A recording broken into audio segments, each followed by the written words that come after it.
देश में चुनावी माहौल गर्म होता जा रहा है। लोकसभा के चुनाव सर पर है। अब से कुछ ही दिनों में लोकसभा चुनाव की घोषणा हो जाएगी।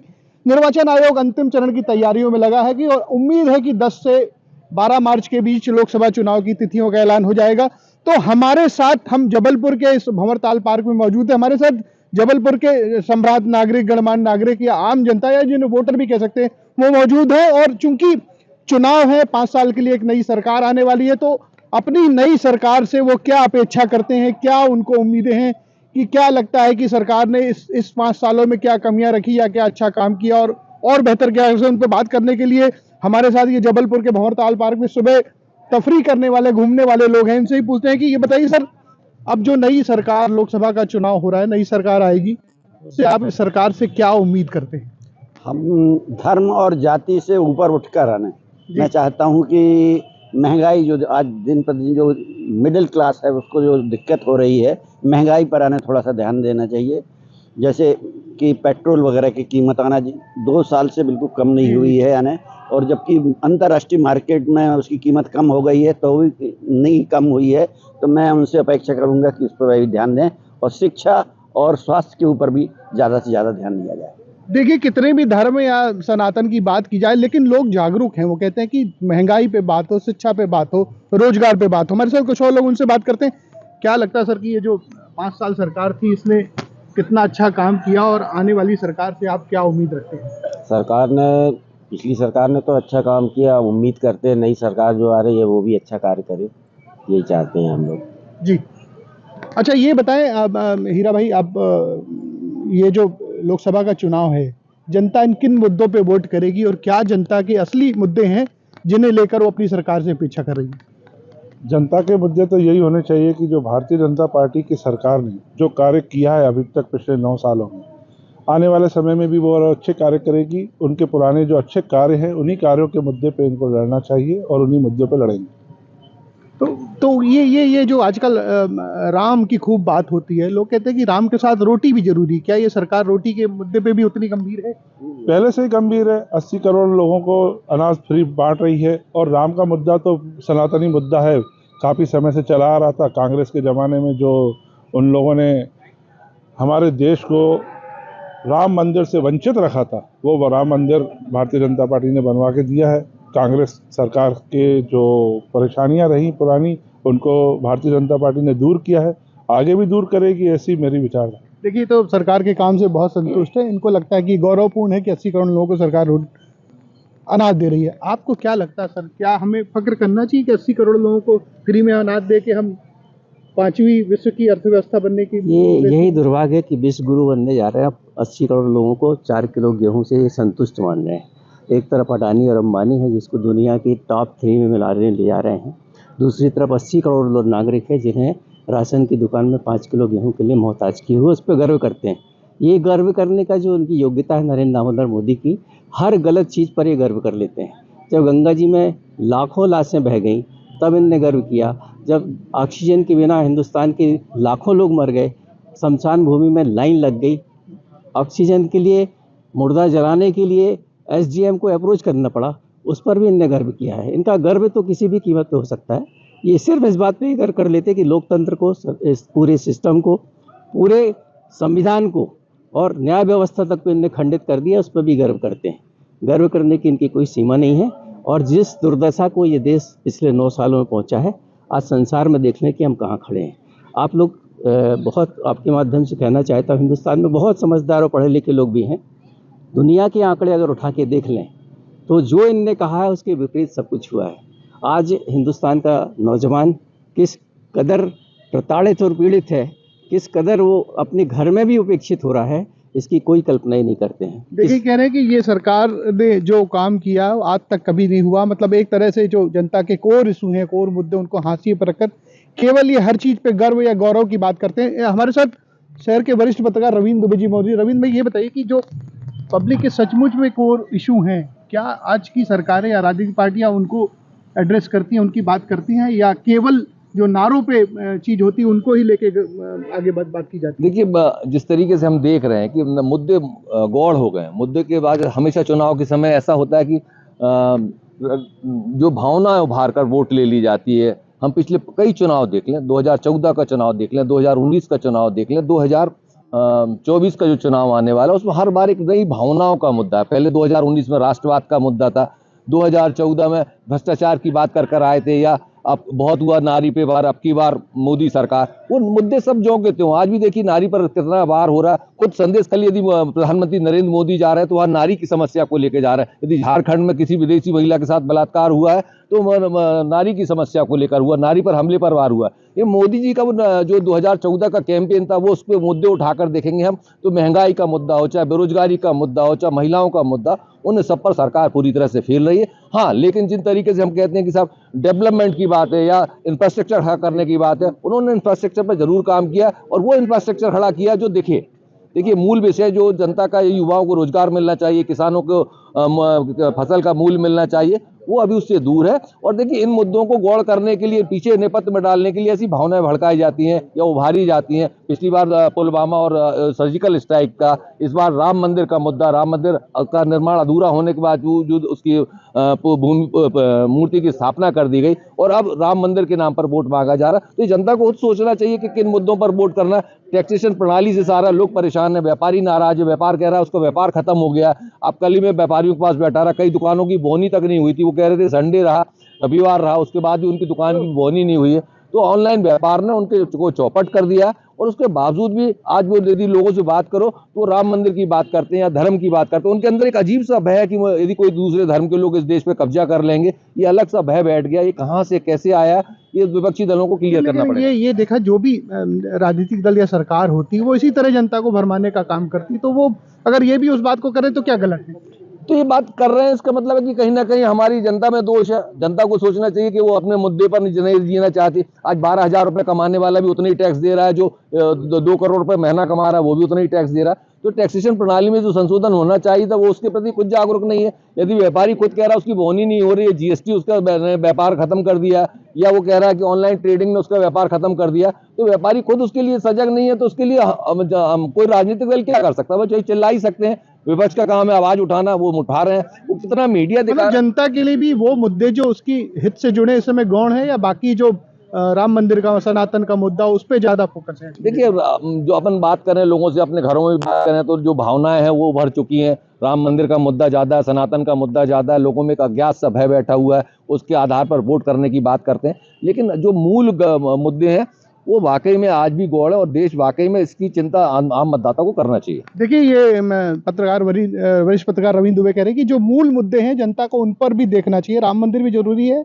लेकिन साथ साथ उनकी रोजी और रोजगार भी जरूरी है।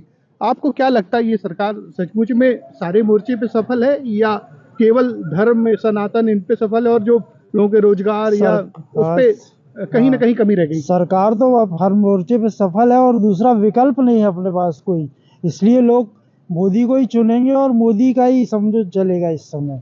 मतलब विकल्प ना होने के कारण लोगों की मजबूरी है मोदी को चुनना। नहीं, वो काम भी बढ़िया हो रहा है। अच्छा, और धार्मिक स्तर पे भी अच्छा चल रहा है, पूरे विश्व में अपना नाम हो रहा है, इसलिए मोदी के सिवा कोई दूसरा भी है नहीं। तो मोदी के सिवा भी कोई दूसरा नहीं, लोगों का कहना है। हमारे साथ व्यापारी वर्ग के लोग भी हैं, उनसे पूछते हैं उनकी क्या तकलीफें हैं जिन वो चाहते हैं कि जो आने वाली सरकार है उनको दूर करे। सर बताएं, आप व्यापार से जुड़े हैं, अनाज का व्यापार करते हैं, तो ऐसी क्या तकलीफें हैं व्यापारी वर्ग को जो सरकार इस कार्यकाल में दूर नहीं कर पाई और अगले कार्यकाल में उसको दूर करना चाहिए? देखिए, जहाँ तक व्यापार की बात है, आज आप कहीं भी हिंदुस्तान में कहीं भी आप छोटे व्यापारी के पास चले जाइए, आज वो रो रहा है। जो बड़े बड़े कंपनियों को वो जब सप्लाई का आर्डर दे रहे हैं, उससे बाजार पूरा प्रभावित हो रहा है। और खाली व्यापारी नहीं, उसके साथ उसके मजदूर जुड़े हुए हैं, ऑटो वाले जुड़े हुए हैं, ठेले वाले जुड़े हुए हैं, पल्ले, यानी इनका सबका व्यापार फर्क पड़ा है।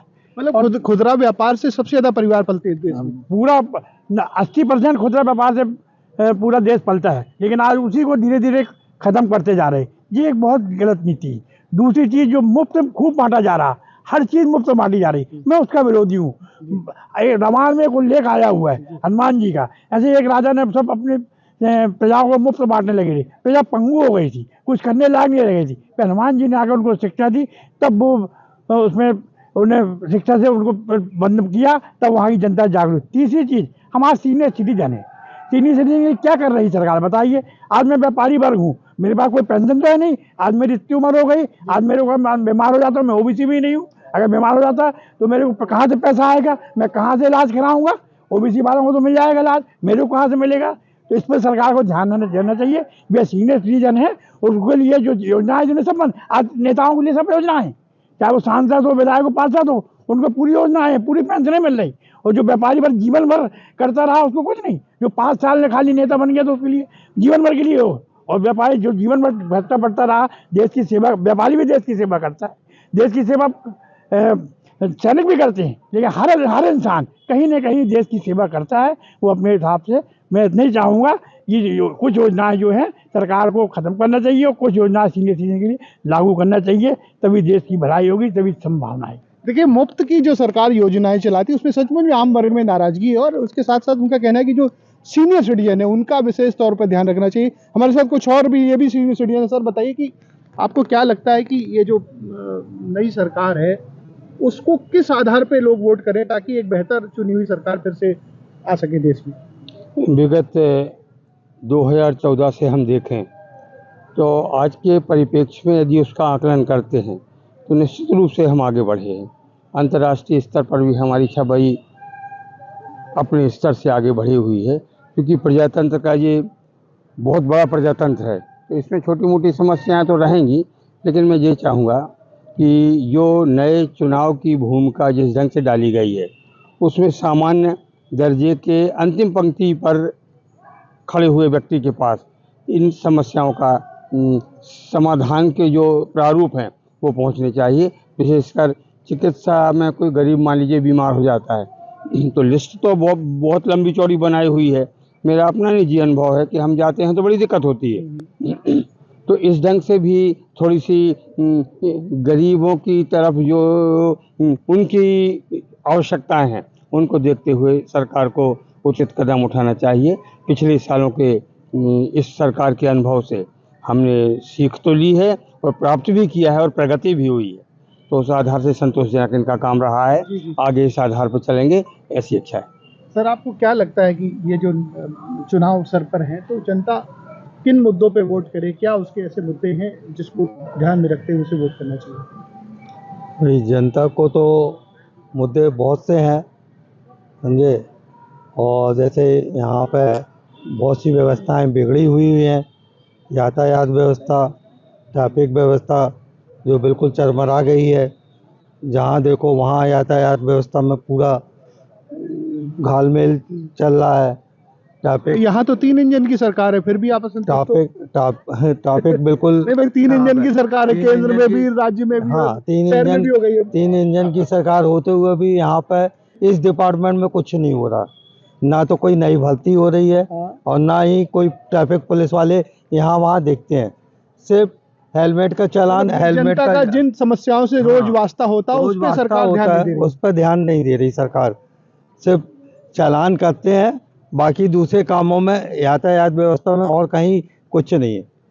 ठीक, तो यातायात व्यवस्था में सुधार लाना। तो देखिए, आप बड़े बड़े मुद्दे पर जरूर बात करिए, लेकिन जो शहरी या स्थानीय मुद्दे उन पर भी सरकार को या जो नेता हैं या पार्टी उनको दें। सर, आपको क्या लगता है कि ये जो लोकसभा चुनाव सर पर हैं, जबलपुर में तो कैंडिडेट भी घोषित कर दिया गया है, बीजेपी ने कर दिया, कांग्रेस का आना बाकी है अभी। क्या लगता हमारा जनप्रतिनिधि कैसा हो जो जनता की आकांक्षाओं पे खरा उतरे? जनप्रतिनिधि अपने इधर जो है तो नए, लेकिन अब उनको अनुभव है 25 साल 30 साल का। अच्छा, और दूसरा ये है कि कोई विकल्प नहीं है आपको भाजपा को चुनने के लिए, कोई विकल्प नहीं है। दूसरा कोई विकल्प बचा नहीं है। आपको क्या लगता है जो सामने वाली पार्टी है कांग्रेस, वो बेहतर विकल्प नहीं है? बेहतर विकल्प नहीं है ना, इसलिए कि भाजपा का इस समय राज चल रहा है और भाजपा के राज के आगे तो किसी की चलनी नहीं है। पिछले टाइम भी लोकसभा में यही हुआ था, विधानसभा में, कि कांग्रेस कांग्रेस कांग्रेस सब चिल्ला रहे थे, लेकिन अंत में क्या हुआ? अंत में तो भाजपा आई पूरी। दूसरा, ये 80 करोड़ जनता को जो ये बोल रहे हैं कि 80 करोड़ जनता को हम मुफ्त राशन बांट रहे हैं, ये प्रैक्टिकल आके देखे ना गाँव में जाके कि मुफ्त राशन किसको मिल रही है। मुफ्त राशन जो है उसमें क्या हो रहा है कि जो राशन दुकानदार है वो उठा के राशन दुकानदार में बेच रहा है और कागज पूर्ति कर रहा है। और मुफ्त राशन बांटना तो देखे आदमी किसको बट रहा किसको नहीं बट रहा। मुफ्त का अनाज जो बट रहा है वो एक्चुअली फिजिकली नहीं जा रहा गांव में, या फिजिकली शहरों में भी नहीं जा रहा, राशन दुकान वाले सब ब्लैक कर रहे हैं, इसको कोई देखने वाला नहीं है। तो ये सर का कहना है कि जो काला बाजारी है या ब्लैक मार्केटिंग होती है उसको कोई देखने वाला है। हम चूंकि ये जनता की चौपाल है, हम जनता से बात कर रहे हैं कि चुनाव में वो क्या चाहते हैं, तो कुछ और हमारे साथी कुछ ऐसा बोलना चाहते हैं जो रह गया हो जिस पर कि हमको जनता को सरकार का या नेताओं का ध्यान आकर्षित। आप जी बताएं, कुछ कहना चाहते हैं?